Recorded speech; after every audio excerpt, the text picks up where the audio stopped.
లాస్ట్కు చివరకు మేము ఎట్టి బస్సులో పోతాము అని చెప్పి పోవడానికి డిసైడ్ అయ్యి అన్ని ఏర్పాట్లు చేసుకొని బయలుదేరే టైంకు మళ్ళీ పర్మిషన్ ఇస్తారు.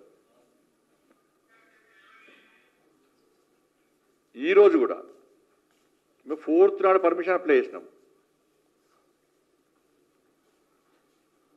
ఈరోజు పర్మిషన్ క్యాన్సల్, పర్మిషన్ ఇవ్వమని చెప్పంటున్నారు. ఎందుకంటే ఆల్రెడీ బీఆర్ఎస్ పార్టీకి పర్మిషన్ ఇష్టమంటున్నారు. అక్కడ అన్ని ఏర్పాట్లు చేసుకుంటున్నాం. ఇవాళ సడన్గా ఫోన్ చేసి మీరు వేరే డివిజన్లో పెట్టుకోరంటున్నారు. వాళ్ళే మా ప్రోగ్రామ్ కూడా ఎలక్షన్ కమిషన్ వాళ్ళే డిసైడ్ ఇస్తున్నారు మేము వేరే పెట్టుకోవాలని కూడా.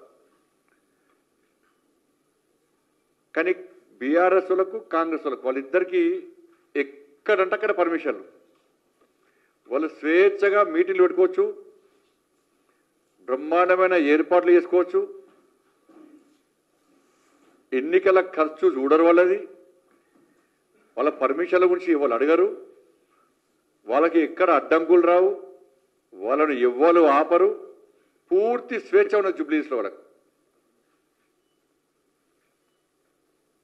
కానీ భారతీయ జనతా పార్టీ మీటింగ్ పెట్టాలంటే 3 రోజుల ముందు పర్మిషన్ అప్లై చేస్తే ఆ రోజు పొద్దున్నే వస్తుంది పర్మిషన్.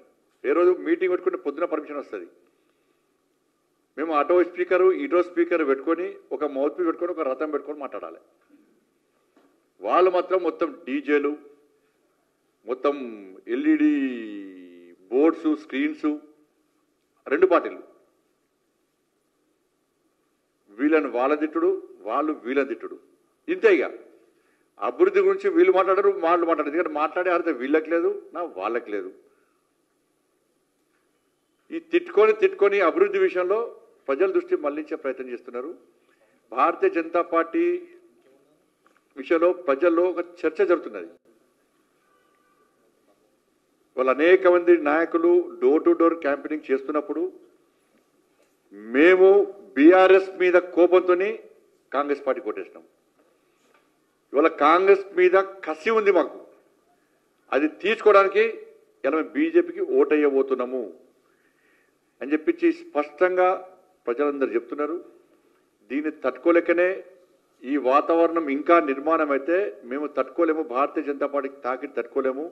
ఎందుకంటే మొన్న జరిగినటువంటి 2 ఎమ్మెల్సీ ఎన్నికల్లో బీఆర్ఎస్ పార్టీ కాంగ్రెస్ పార్టీని ఇద్దరిని ఓడగొట్టి 2 ఎమ్మెల్సీనే గెలిపించుకున్నాం మేము కరీంనగర్ శాసనమండలి నియోజకవర్గంలో. కానీ ఇక్కడ కూడా అదే పరిస్థితి పునరావృతమవుతుంది.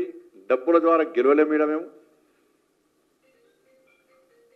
అని చెప్పించి భావించే దొంగ సర్వేలు చేస్తున్నారు. ఇవాళ బీఆర్ఎస్ పార్టీలు ఆంధ్రలో ఒక సర్వే సంస్థకు 2 కోట్ల రూపాయలు ఇచ్చారు. 2 కోట్ల రూపాయలు ఇచ్చి ఏ చేసినా బీఆర్ఎస్కు పెంచాలి వాళ్ళది. దాని పోటీగా కాంగ్రెస్ పార్టీ వాళ్ళు ఇక్కడ 3-4 సర్వే సంస్థలు పెట్టుకున్నారు. వీళ్ళు లోకల్, వాళ్ళు నాన్ లోకల్. ఏ సర్వే సంస్థ చూసినా కూడా వీళ్ళ సంస్థలో కాంగ్రెస్ గెలుస్తుంది అంటారు, వాళ్ళ సంస్థలో బీఆర్ఎస్ గెలుస్తుంది అంటారు. కానీ ప్రజల ఆలోచనట్లున్నది ఈ 2 పార్టీలకు గుణపాఠం అని చెప్పి భారతీయ జనతా పార్టీకి అవకాశం అని చెప్పి ప్రజలు భావిస్తున్నారు. ఇది వాస్తవం. ఇది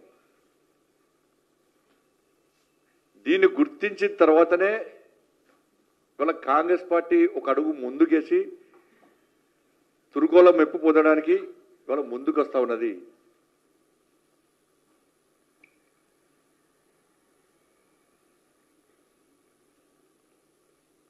కాబట్టి ఈ ఎన్నికల్లో ఎట్టి బస్సులో భారతీయ జనతా పార్టీ గెలవబోతున్నది. ఇది బీజేపీకి ఎన్ఎంసీ అంటే ఏంటిది? ఐఎంసీ. బీజేపీ వర్సెస్ ఐఎంసీ మధ్య పోటీ. తెలంగాణలో మొదటిదాకా ఐఎన్సీ ఉండే, ఇండియన్ నేషనల్ కాంగ్రెస్ ఉండే. ఇప్పుడు తెలంగాణలో కాంగ్రెస్ పార్టీ పేరు మార్చుకున్నది, Indian Muslim Congress. Bharatiya Janata party versus Indian Muslim Congress మధ్యలో తెలంగాణ రాష్ట్రంలో పోటీ జరుగుతున్నది జూబ్లీహిల్స్లో. ఇలా కేవలం వాళ్ళు ఒక వర్గం ఓట్ల కోసం మాత్రమే తాపత్రయపడుతున్నారు. జూబ్లీహిల్స్ ఎన్నికల్లో మెజార్టీ ప్రజలైనటువంటి 80% ఉన్న హిందువులు ఓటు బ్యాంక్గా మారబోతున్నారు. మేము భారతీయ జనతా పార్టీ వైపు మేమున్నాము అని చెప్పి వాళ్ళకు భరోసా ఇస్తున్నారు. ఎన్నికల వాతావరణం మొత్తం మారిపోతున్నది. భారతీయ జనతా పార్టీకి అనుకూలంగా తయారవుతున్నది. ఈరోజు మాకు వచ్చిన సమాచారం అనేక ప్రాంతాల్లో వాకర్స్ కానీ ఇవాళ పొద్దు నుంచి ఇంటింటికి తిరిగే కార్యక్రమంలో కానీ మొత్తం ఓటర్స్ అందరూ కూడా వాళ్ళ నిర్ణయాన్ని మార్చుకున్నారు. బీఆర్ఎస్ అనేది ఫీల్డ్ నుంచి వెళ్ళిపోయింది. బీఆర్ఎస్ ఇప్పుడు పోటీ చేయాలన్నా వద్దన్న ఆలోచనతో ఉన్నది. ఏం చేయాలో తోచలేని పరిస్థితి బీఆర్ఎస్కు ఉన్నది. నా ఘర్కా నా ఘాట్కా అయిపోయిన పరిస్థితి. తురుకోవాలని అనుకుంటే వాళ్ళు మా కుంపముంచారు, కాంగ్రెస్ దిక్కు వేరు. బయట అభివృద్ధి చెప్పుకుందామంటే 10 సంవత్సరాలు నువ్వేం చేసినావు అని చెప్పి మమ్మల్ని అడుగుతున్నారు. ఇటువంటి పరిస్థితుల్లో బీఆర్ఎస్ ఫీల్డ్ నుంచి పక్క జరిగింది, అవుట్ అయిపోయింది. బీఆర్ఎస్ ఫీల్డ్లో లేదు.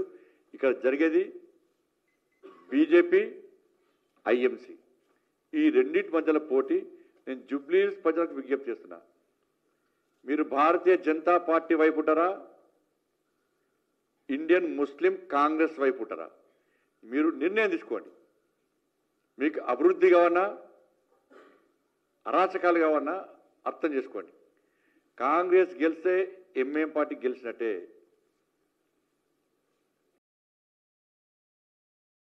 ప్రచారం అంతా కాంగ్రెస్ పార్టీలు చేస్తున్నారు. కాంగ్రెస్ పార్టీ క్యాడర్ లేదు, పూర్తిగా ఎంఐఎం పార్టీలు చేస్తున్నారు.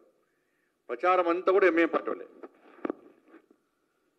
కాంగ్రెస్ జెండాలు ఏడేమడుతులు అన్ని పచ్చ జెండాలుగా ఏమడుతున్నాయి. అలా పచ్చ జెండాలు పాకిస్తాన్ జెండాలో ఈ జెండాలో కూడా అర్థమవుతలేదు.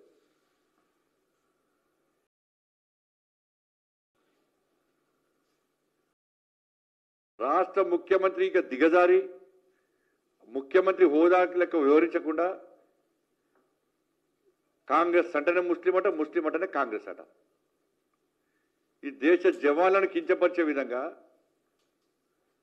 గతంలో కేసీఆర్ గిదే మాట్లాడాడు. సర్జికల్ స్ట్రైక్ దోమ చచ్చిపోయిందా, ఈగ చచ్చిపోయిందా, కేసీఆర్ ఫామ్ హౌస్ పరిమితమైంది. ఇలా సేమ్ ఈ రాష్ట్ర ముఖ్యమంత్రి కూడా ఇలా పాకిస్తాన్ను ప్రోత్సహించే విధంగా ఈ దేశ జవాన్లను హేళన చేసే విధంగా ఈ దేశానికి వ్యతిరేకంగా వ్యాఖ్యలు చేసే స్థాయికి వచ్చిందంటే మీరు అర్థం చేసుకోండి.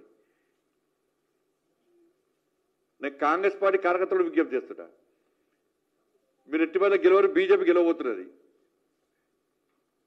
ఇక్కడ కాంగ్రెస్ పార్టీ గెలిస్తే కాంగ్రెస్ పార్టీ గెలిచిందని చెప్పుకోరు, ఎంఐఎం పార్టీ గెలిచిందని మాత్రమే మా నాయకులు చెప్పుకుంటారు, రాసి పెట్టుకోరు. అది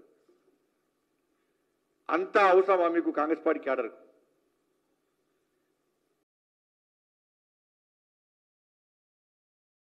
మరి బీఆర్ఎస్ పార్టీ ఇప్పుడు వాళ్ళ లొల్లి స్టార్ట్ అయింది.